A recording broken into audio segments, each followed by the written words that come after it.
जय हिंद साथियों। आज हम लोग पढ़ने वाले हैं यूजीसी नेट हिंदी यूनिट 7 में लगी हुई एक कहानी है, एक टोकरी भर मिट्टी, जिसे माधवराव सप्रे ने लिखा है। यह कहानी छत्तीसगढ़ मित्र पत्रिका में प्रकाशित हुई थी 1901 में। तो इसको हम पढ़ते हैं। पहले देखिए, यहाँ पे एक बॉक्स बना करके दिया हुआ, जिसमें कहानी का सार दिया हुआ है। तो सबसे पहले हम इस बॉक्स को पढ़ते हैं कि इस बॉक्स में क्या लिखा गया है। इंसान का अहंकार उसे अन्याय और विद्वेष करने को प्रेरित करता है। इस हेतु वह छल, झूठ, षड्यंत्र करने से भी नहीं चूकता, परंतु सत्य और ईमानदारी की एक चोट उसे हकीकत की धरातल पर ला पटकती है। परिणाम स्वरूप उसका ज़मीर जाग जाता है, उसे सत्य की पहचान होती है।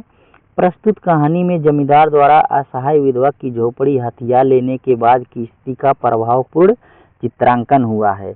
यह कहानी मानवीय संवेदना से जुड़ी हुई है। विधवा के कथन से उसका हृदय परिवर्तन होना और विधवा की झोपड़ी को जमींदार द्वारा लौटा देना इस कहानी का सार तत्व है। तो हम लोग कहानी के सार तत्व को पढ़ लिए हैं। अब चलिए देखते हैं कि कहानी में क्या दिया गया है। अब कहानी पढ़ना स्टार्ट करते हैं। तो किसी श्रीमान जमींदार के महल के पास एक गरीब अनाथ विधवा की झोपड़ी थी। जमींदार साहब ने विधवा से बहुतेरा कहा कि अपनी झोपड़ी हटा ले, पर वह तो कई जमाने से वहीं बसी थी।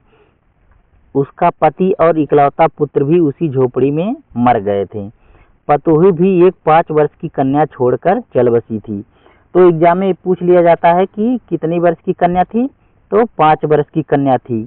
अब यही स्थिति, यही उसकी पोती इस वृद्ध काल में उसका एकमात्र आधार थी। जब कभी उसे अपनी पूर्व स्थिति की याद आती तो मारे दुख के फूट फूट कर रोने लगती थी, और जब उसने अपने श्रीमान पड़ोसी की इच्छा का हाल सुना, तब से वह मृत प्राय हो गई थी। उस झोपड़ी में उसका मन लग गया था। बिना मरे वह वहां से निकलना नहीं चाहती थी। श्रीमान के सब प्रयत्न निष्फल हो गए। तब यहाँ आगे दिया हुआ है, तब वे अपनी जमींदारों वाली चाल चलने लगे। जब इनका सारा प्रयत्न क्या हुआ, असफल हो गया, तो ये क्या है, जमींदारों वाली चाल चलने लगे। बाल की खाल निकालने वाले वकीलों की थैली गरम कर उन्होंने अदालत में झोपड़ी पर अपना कब्जा कर लिया। इन्होंने क्या है, वकीलों को पैसा खिलाया होगा, उसके बाद वकील इनके पक्ष में ही काम करने लगे होंगे, उसके बाद झोपड़ी को हटवा दिया होगा। विधवा को वहां से निकाल दिया गया। बेचारी अनाथ तो थी ही, पास पड़ोस में कहीं जाकर रहने लगी। एक दिन श्रीमान उस झोपड़ी के आसपास टहल रहे थे और लोगों को काम बता रहे थे कि इतने में वह विधवा हाथ में टोकरी लेकर वहां पहुंची।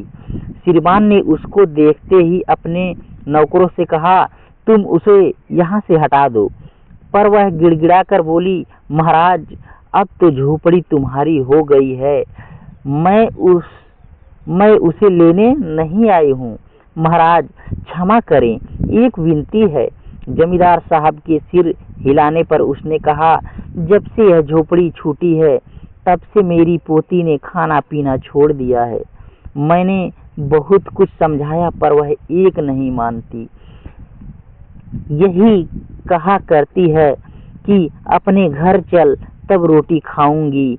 अब मैंने यह सोचा कि झोपड़ी से एक टोकरी मिट्टी लेकर उसी का चूल्हा बनाकर रोटी पकाऊंगी। इससे भरोसा है कि वह रोटी खाने लगेगी। महाराज कृपा करके आज्ञा दीजिए तो इस टोकरी में मिट्टी ले जाऊं। श्रीमान ने आज्ञा दे दी। अब देखते हैं कि क्या हुआ। श्रीमान ने आज्ञा दे दी है उसे एक टोकरी मिट्टी ले जाने के लिए। विधवा झोपड़ी के भीतर गई। वहां जाते ही उसे अपनी पुरानी बातों का स्मरण हुआ और उसकी आंखों से आंसू की धारा बहने लगी। अपने आंतरिक दुखों को किसी तरह संभाल कर उसने अपनी टोकरी मिट्टी से भर ली और हाथ में उठाकर बाहर ले गई। फिर श्रीमान से हाथ जोड़कर विनती करने लगी, महाराज कृपा करके इस टोकरी को हाथ लगा दीजिए जिससे मैं अपने सिर पर धर लूं। जमींदार साहब पहले तो गुस्सा हुए, फिर जब वह बार बार हाथ जोड़ने लगी और पैरों में गिरने लगी तो उसके मन में भी कुछ दया आ गई। जमींदार साहब के मन में अब क्या है, दया आ गई। जब वो बार बार गिड़गिड़ाने लगी, हाथ जोड़ने लगी कि साहब जो है मिट्टी को उठवा दीजिए सर पे। नौकर से न कहकर आप ही स्वयं टोकरी उठाने लगे। वो जमींदार साहब क्या है, नौकरों से न कह करके अपने ही टोकरी भरी मिट्टी को उठाने लगे। ज्यों ही टोकरी को हाथ लगाकर ऊपर उठाने लगे त्यों ही देखा कि यह काम उसकी शक्ति से बाहर है। फिर तो उन्होंने अपनी सब ताकत लगाकर टोकरी को उठाना चाहा, पर जिस स्थान पर टोकरी रखी थी उस स्थान से वह एक हाथ भी ऊंची न उठी।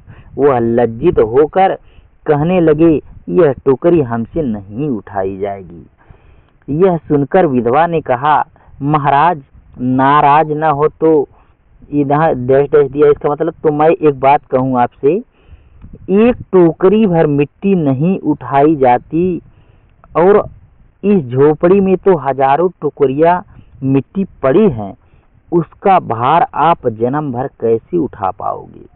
यह बात वह वृद्ध महिला कहती है। उसके बाद यह कहती है कि आप एक टोकरी भर मिट्टी नहीं उठा पा रहे हो तो हजारों टोकरी मिट्टी इस झोपड़ी में पड़ी है, आप जीवन भर उसका भार कैसे उठाओगे। आप इस पर विचार कीजिए। जमींदार साहब धन मद से गर्वित हो अपना कर्तव्य भूल गए थे, पर विधवा के कहे हुए वचन सुनते ही उसकी आंखें खुल गई। कृत कर्म का पश्चाताप कर उन्होंने विधवा से क्षमा मांगी और झोपड़ी वापस दे दी। ये कहानी समाप्त होती है। अब देखिए शब्दार्थ इसमें कई दिया हुआ है। जैसे जमींदार का मतलब होता है, जमींदार का मतलब भूस्वामी होता है। देखिए यहाँ दिया है भूस्वामी। अनाथ लावारिस असहाय, अनाथ का मतलब क्या होता है, लावारिस या असहाय। पतोहू का मतलब बहू। मृतपरा मतलब जो मरे हुए के समान हो। प्रयत्न का मतलब कोशिश। निष्फल का मतलब व्यर्थ। अदालत का मतलब होता है न्यायालय। स्मरण मतलब याद करना। पश्चाताप का मतलब पछतावा। अब खत्म हो गया कहानी। कुछ अभ्यास दिया हुआ है प्रश्नों का, तो अब कहानी यहीं पे खत्म होती है। आप लोग कहानी को पढ़े अच्छे से, एक बार और पढ़ लीजिएगी, उसके बाद यह प्रश्न आपसे हल हो जाएगा। तो यहीं पे वीडियो को समाप्त करते हैं। धन्यवाद।